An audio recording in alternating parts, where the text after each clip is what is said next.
नमस्कार बच्चों, आज हम कांग्रेस की स्थापना से जुड़े बिंदुओं पर चर्चा करेंगे कि किस तरह से कांग्रेस की स्थापना हुई और कांग्रेस की स्थापना से लेकर हिंदुस्तान का आज़ादी तक जो भी घटनाक्रम रहा उस पर अगले वीडियोस पे हम चर्चा करते रहेंगे। आपने किताबों में पढ़ा होगा और ये बात बिल्कुल सत्य है कि कांग्रेस की स्थापना एक अंग्रेज प्रशासनिक अधिकारी एओ ह्यूम ने की थी, जो स्कॉटलैंड के रहने वाले थे तथा ये इटावा के डीएम भी रहे थे।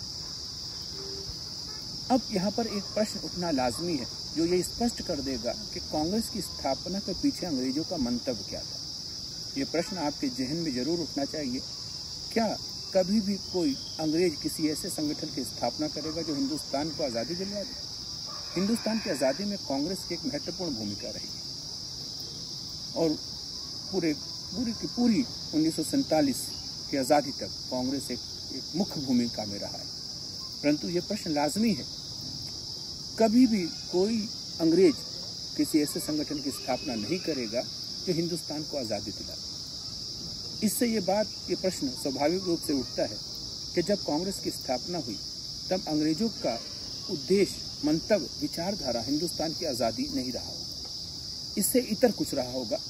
जो भारत के वायसराय, उस समय जो भारत के वायसराय थे लॉर्ड डफरिन के पत्र से ये स्पष्ट हो जाता है कि वह एओ ह्यूम से कहते हैं कि कोई ऐसे संगठन की स्थापना करो जो हमको सुरक्षा कवच प्रदान कर सके। इसीलिए कांग्रेस को सेफ्टी वॉल या सुरक्षा कवच भी कहा जाता है।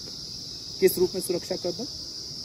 कि 1857 की जो क्रांति हुई थी वो यकायक हिंदुस्तान के आवाम द्वारा अंग्रेजों के विरुद्ध उठाया गया एक ऐसा कदम था कि लाखों की संख्या में लोग दिल्ली पहुंच गए और दिल्ली की सड़कों पर जाकर 1857 की महान क्रांति को जन्म दिया। और अंतिम मुगल सम्राट बहादुर शाह जफर जो कैदी का जीवन व्यतीत कर रहे थे, उनको आज़ाद करके हिंदुस्तान के आवाम ने हिंदुस्तान का सम्राट घोषित कर दिया और अंग्रेज उस क्रांति को किसी तरह से रोक ना सके, अंकुश ना लगा सके।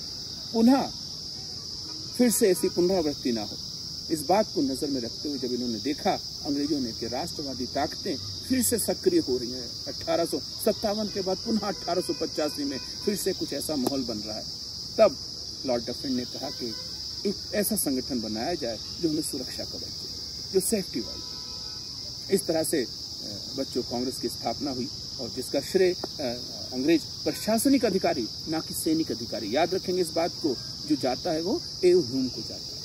अब 1885 दिसंबर लास्ट में स्थापना होती है और इसके साथ ही जो पहला अधिवेशन होता है मुंबई में होता है। एक बात आप लोग सब अच्छे से याद रखेंगे कि अगर यदि ये क्वेश्चन पूछा जाता कि कांग्रेस के प्रथम अध्यक्ष कौन बने थे, तो एओ ह्यूम कभी अध्यक्ष नहीं बने थे। वो इसके जनक रहे, सचिव रहे, पिता रहे, निर्माता रहे, परंतु वे अध्यक्ष नहीं हुए थे। प्रथम अध्यक्ष जो बने थे वो WC बनर्जी बने थे, वोमेश चंद्र बनर्जी बंगाली होते हैं। हम कह सकते हैं कि पहला बंगाली अध्यक्ष WC बनर्जी 1885 में। 1886 में दादा भाई नौरोजी पारसी होते हैं, पारसी अध्यक्ष बने। हर साल कांग्रेस का अधिवेशन इसी तरह से होता रहेगा 1947 तक। महत्वपूर्ण अधिवेशन और महत्वपूर्ण अध्यक्ष जो हैं वो हम याद करेंगे, सभी अध्यक्ष याद करना जरूरी नहीं। इसी तरह से तीसरे अध्यक्ष जो रहे वो बदरुद्दीन तेहबजी रहे। ये भी महत्वपूर्ण है क्योंकि क्वेश्चन बनता है कि प्रथम मुस्लिम अध्यक्ष कांग्रेस के कौन बने, तब हम बदरुद्दीन तेहबजी पर टिक लगाते। इसके पश्चात जॉर्ज यूले जो चौथे अध्यक्ष बने, जॉर्ज यूले वो अंग्रेज थे। इस तरह से क्वेश्चन बनता है कि प्रथम अंग्रेज अध्यक्ष कौन बने, तो जॉर्ज यूले। इसलिए प्रारंभ के 4 याद करना जरूरी है। क्वेश्चन इस तरह से पूछ लिया जाता प्रथम अध्यक्ष कौन बने और कितनी बार WC बनर्जी का नाम नहीं दिया होता, तब दादा भाई नौरोजी, बदरुद्दीन तेहबजी और जॉर्ज यूले, ये याद रखना इस क्रम में जरूरी है। पूछ लेता प्रथम पारसी दादा भाई नौरोजी, प्रथम मुस्लिम अध्यक्ष बदरुद्दीन तेहबजी और प्रथम अंग्रेज जॉर्ज यूले। बहुत बार जॉर्ज यूले पे क्वेश्चन आ चुका है, इसलिए जॉर्ज यूले के स्थान पर प्रथम अंग्रेज अध्यक्ष आता है और जॉर्ज यूले ऑप्शन में नहीं होता है और लिखा होता है बेडन बर्न। इसलिए 5वें अध्यक्ष जो बने वो बेडन बर्न बने। बच्चों अच्छे से याद कर लें कि प्रारंभ से लेकर 5 अगर आप याद कर लेते हैं तो एक क्वेश्चन आपका महत्वपूर्ण है, पक्का हो जाता है। और बेडन बर्न के लिए एक और प्रश्न बनता रहता है कि एओ ह्यूम के जीवनीकार कौन थे, तो हम बेडन बर्न पर टिक लगाते हैं। समय समय पर और भी अध्यक्ष की बात हम करते रहेंगे, जैसे प्रथम महिला अध्यक्ष, प्रथम भारतीय महिला अध्यक्ष। ये 2 क्वेश्चन बहुत आता है, जो आता रहा है। प्रथम महिला सरोजनी नायडू, और प्रथम भारतीय महिला सरोजनी नायडू, और प्रथम महिला Shrimati Annie Besant. Annie Besant Ireland की रहने वाली थी, परंतु महिला थी, तो प्रथम महिला अध्यक्ष की अगर हम बात करेंगे तो श्रीमती एनी बेसेंट आएगा, और प्रथम भारतीय महिला की बात करेंगे तो सरोजनी नायडू आएगा। पूरे 1947 तक कांग्रेस का जो इतिहास रहा है उसमें महिला अध्यक्ष मात्र 3 बनी है, 2 की मैंने चर्चा कर दी है, और 1933 के कलकत्ता अधिवेशन में नलिनी सेन गुप्ता तीसरी अध्यक्ष रही। और 47 तक की हम अध्यक्ष की बात करते हैं, फिर तो हिंदुस्तान आजाद हो गया, तो 3 अध्यक्ष बनी। तीनों का नाम आप जान गए किस तरह से, सरोजनी नायडू, श्रीमती एनी बेसेंट और नलिनी सेन गुप्ता, क्रांतिकारी महिला।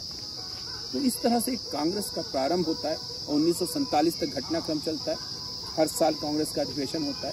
प्रथम अधिवेशन जो मुंबई में हुआ था महज 72 प्रतिनिधियों के साथ, 72 प्रतिनिधियों के साथ, और इस तरह से प्रतिनिधि बढ़ते चले जाते हैं और दूसरी विचारधाराओं का भी आगमन प्रारंभ हो जाता है। अगर हम संपूर्ण इतिहास क्रम को बांटते हैं तो तीन चरणों में देखते हैं। 1885 से लेकर 1905 तक का उदारवादी चरण, जिसमें नरमपंथियों का प्रभुत्व था।